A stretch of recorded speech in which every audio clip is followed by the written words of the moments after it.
Hey guys, welcome back to my channel. I'm Sydney and I'm here with Steve Raiken from RaikenProfit.com. But yeah, I'm here with Steve. We're actually doing a meetup in Myrtle Beach right now. But I wanted to come on here and kind of talk to you guys and let Steve really share his story and give you guys some tips on how to be motivated when you don't really feel like doing anything, when you're feeling lazy or depressed, or, you know, it's a really slow time of year in terms of sales. And, you know, it's kind of a weird time of year, January, because you're kind of going into a new year and it's cold outside.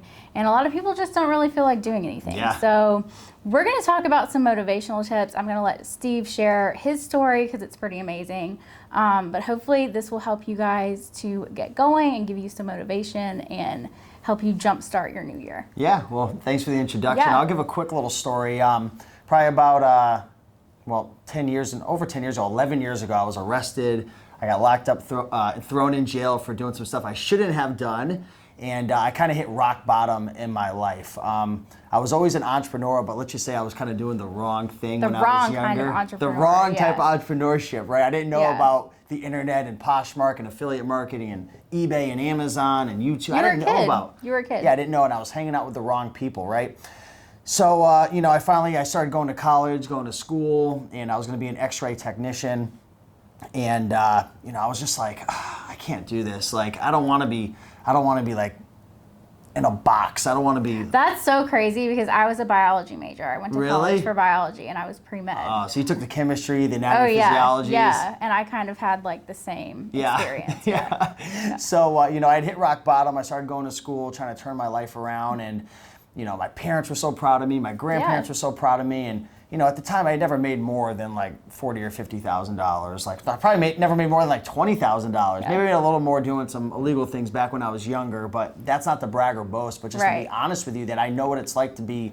Like, I was a complete loser. I had nothing. I was nobody. And I started to change my life around. And I was getting ready to become an X-ray technician. And then I'm like, I can't do this. Like, I can't do this. So I started looking online and YouTube. And I was working at a place called the Cracker Barrel. You're down south, so you know all about the Cracker Barrel. Oh, yeah. So I'm going to school. I'm working at the Cracker Barrel full time. And I'm just like, I got to figure out something. Like, I know I'm an entrepreneur. I'm hungry. I want to take life, and I want to have my own freedom, my own schedule, and I want to add value to people. I don't want to be told what to do. Right. I started looking on YouTube for ways to make money and so on and so forth. And this big jacked Asian guy came on the screen. He was named the Bonafide Hustler. Yeah. Do you know Chris? Yeah, I do. And he was talking about making money online, flipping bicycles, and like selling on eBay and stuff. And I'm like, I'm gonna try to do that. Like, well, I have nothing to lose right now. I mean, I'm not making much money at the Cracker Barrel. I'm going to school. I can't stand it. So what year was this? This was probably like 2012. Wow, yeah. Yeah, 2012. So not the 90s eBay, but we're getting a little bit. Yeah, right. We're not accepting money orders at the time. Yeah, That's not, so we're a little bit more advanced than the money orders. Yeah, exactly. So I heard about Chris like making money flipping bicycles from Craigslist back onto Craigslist before Facebook Marketplace was popular. Yeah. And I started doing it. And within it, like 6 months, I'd made like over $20,000 flipping bicycles. Just bicycles. Yeah, like I'm talking not like motorcycles. I'm talking like you pedaling. That's crazy. Like yeah. 10-speed bikes and mountain bikes, trek bicycles, Cannondales, Bianchis, Raleigh bikes, like old vintage steel frame bicycles and stuff. And I started making enough money where I quit my job at the Cracker Barrel, and I was still going to school. Yeah. And I'm starting to learn about eBay. And I'm starting to learn about like making money reselling from thrift stores and garage sales. So the wheels are turning. Yeah, the wheels are turning, right? I'm like going back to my old like 18, 19-year-old Steve, where I'm like, oh man, this is a really good opportunity, but should I do it? Yeah. But this was legal. Yeah. Isn't that a great feeling? Yeah, that was good. And then I found all these people on YouTube. At the time, back in 2012, there was only 10, 12 YouTubers. Yeah, there were not many. I remember that. There was no like, Google Hangouts was just coming about, and there was only one guy who had a YouTube show. Yeah. So for all you folks watching now who are like, I'm on the fence, I'm not motivated, like I don't know if I could do this. Like now there's like unlimited resources. There's ebooks and courses and YouTube. Like I didn't have any of that. I mean, even in 2014 when I started, I didn't have any of that. Yeah. I started on Etsy and then very quickly found Poshmark. Yeah. And there was nothing. I mean, there was nothing. I was right out of college. I didn't have a car at the time, so I couldn't go No sourcing. way. Yeah, I couldn't go sourcing. I didn't have a phone when I started. Yeah, so, I had to find things around my house, first of all. And then I didn't have lighting. I didn't have anything. So I had my sunroom in the back of my house. So I had to take all my photos between the hours of like 2 and 5 o'clock. I did that too. I would Yeah. use the natural light. I Yeah. had to stop listing. This is kind of fast forward, but I was listing in my parents' living room because Yeah. I lived in my parents' house. I was so broke. I could only list when the sun would come in the house a direct way. I had to open up the curtains. Yeah.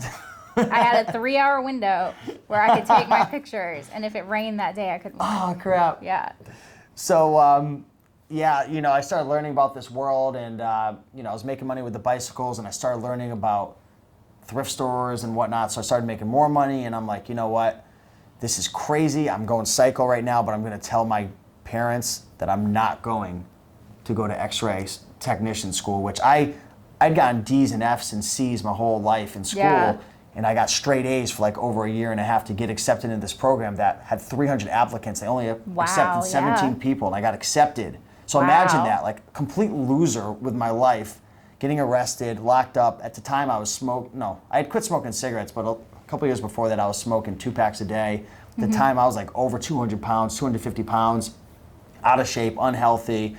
So like imagine that, complete loser, like gets on the honor roll, gets accepted into this X-ray technician school, and all of a sudden he says, imagine that if you were my mother, right? Or just you were my family, and all of a sudden I'm just like, you know, I'm gonna quit this X-ray technician, you know, school. It's a hard thing to say. To sell bicycles on Craigslist and resell old clothing and shoes from thrift stores. Yeah.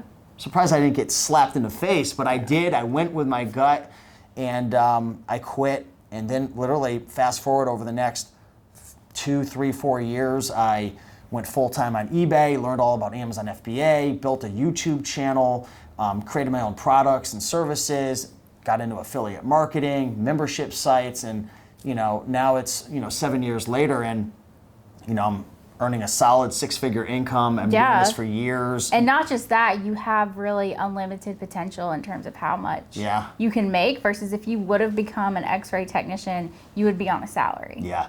I remember saying, what would life be like if I had my own apartment and I made 50 or 60 grand? I'd be the man of the hour. And now I'm just like, now I think back, and it's just like, because my lifestyle has obviously evolved over time, and I'm just like, wow, like. I mean, what if you had to go to, you know, the hospital or wherever you worked and had to stay there 8 to 12 hours a day?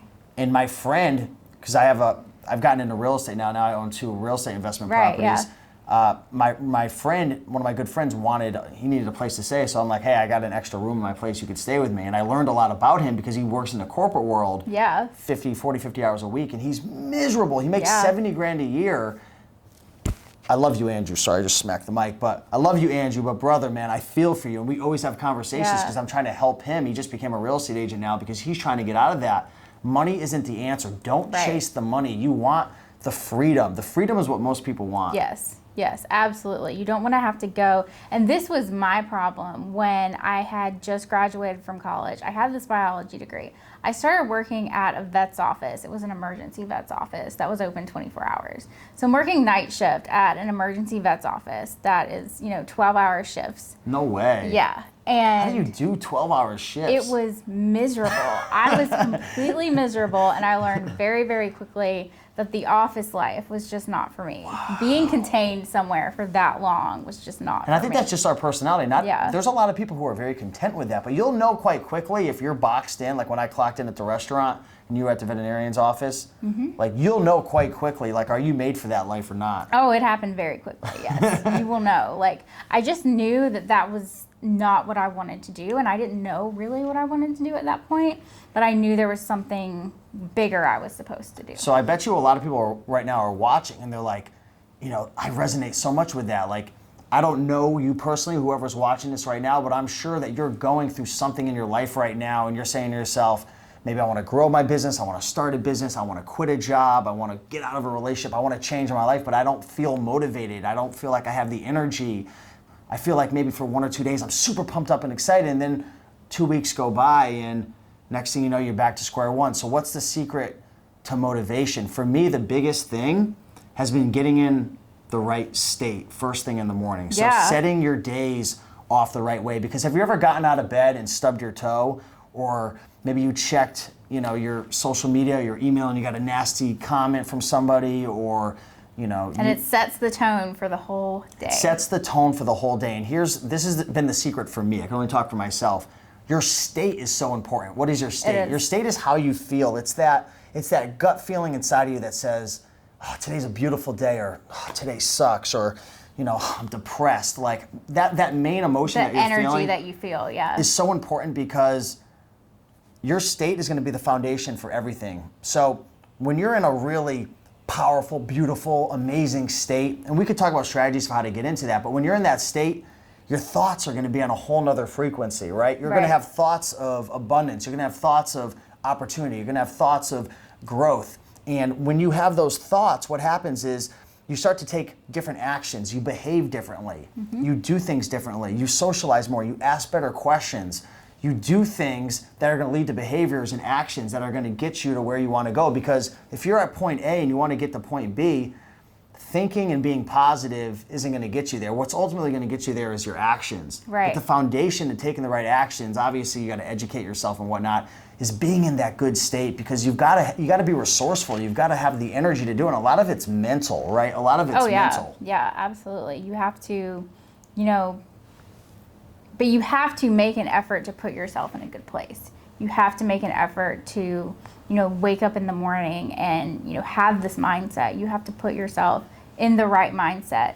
But it takes time to create it. Yeah, absolutely. Like I used to be super negative, super angry and pissed. And I actually still wake up. I was talking about this on one of my videos. I wake up in a naturally depressed mood, like almost every day. Yeah. Almost every day. I naturally wake up kind of like pessimistic, and also like a lot of people follow me are like, no way, Steve, that's BS. But I'm being honest with you. Like I naturally wake up. Some people naturally wake up angry. Others naturally wake up happy. So how do you change your state? There's different ways to do it. I'll give you guys some practical tips.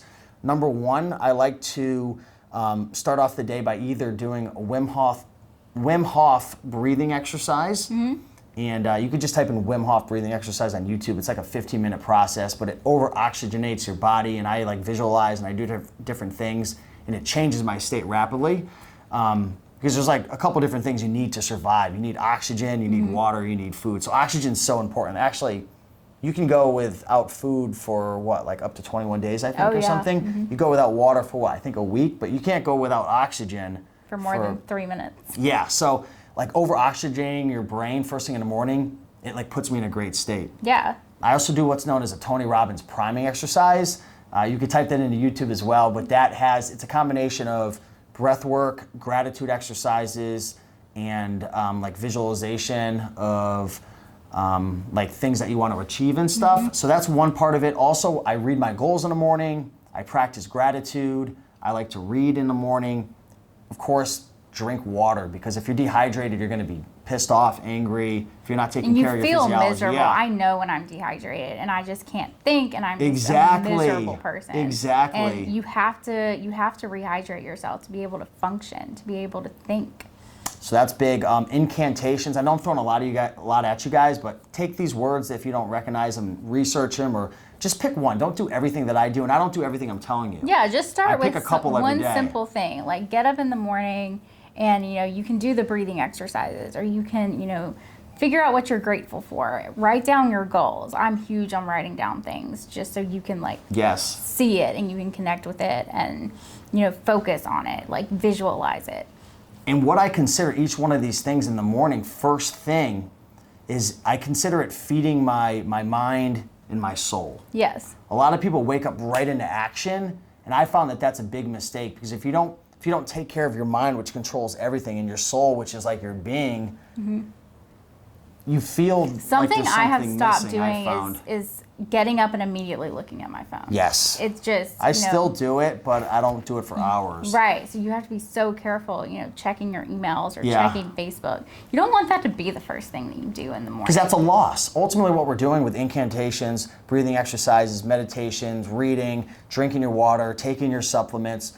I haven't even talked about going to the gym, which I do after. But each one of these positive things, for you, it could be completely different, right? It could be, I don't know, cleaning the house for 15 minutes or making your bed. These are all wins. The more wins that you stack up first thing in the morning, you carry that along with you. So when you have a healthy breakfast, you're so much more inclined to have a healthy lunch because you say to yourself, well, I'm on a roll. I've done my breathing exercise. I had a healthy lunch. I walked for 20 minutes. I took the dog out. I took care of the kids, whatever it is. And you're stacking up wins after wins after wins, and that builds momentum. So how do you get motivation? You got to build the wins first thing in the morning, and you got to stack those wins over a week, 2 weeks, 3 weeks, and you got to recondition your mind. So for me, it's just been, a big just game of just self-development. That's amazing. Yeah, absolutely. And you have to make the effort to do it. You have to take one step at a time, one day at a time. It's not easy. It's not easy. Even if you want to start going to the gym, you have to, fit that into your routine. You have to figure out what time of the day you can do that. And, maybe you have to get up earlier to fit these things into your routine. So then you have to figure out what time you have to go to bed and what time you can get up. But I found, I've been getting up a lot earlier recently, and my day, 5 a.m. club right here. Yeah, my day just goes so much better because I have so much more time to get everything done, and it has been just a total game changer for me rather than, sleeping till 9 or 10. By 9 or 10, I've got 5 hours in of, I can wake up and I have time to have my coffee and I have time to, read or do whatever you have to do, and then you can start checking your emails, start checking your Facebook, and kind of ease into it versus getting up at 10 and, oh my gosh, I have so many emails. Yeah, the last thing I guess I would leave everyone off with is there's never going to be a perfect time to do something great in your life. There's never going to be a perfect time to change your life for the better.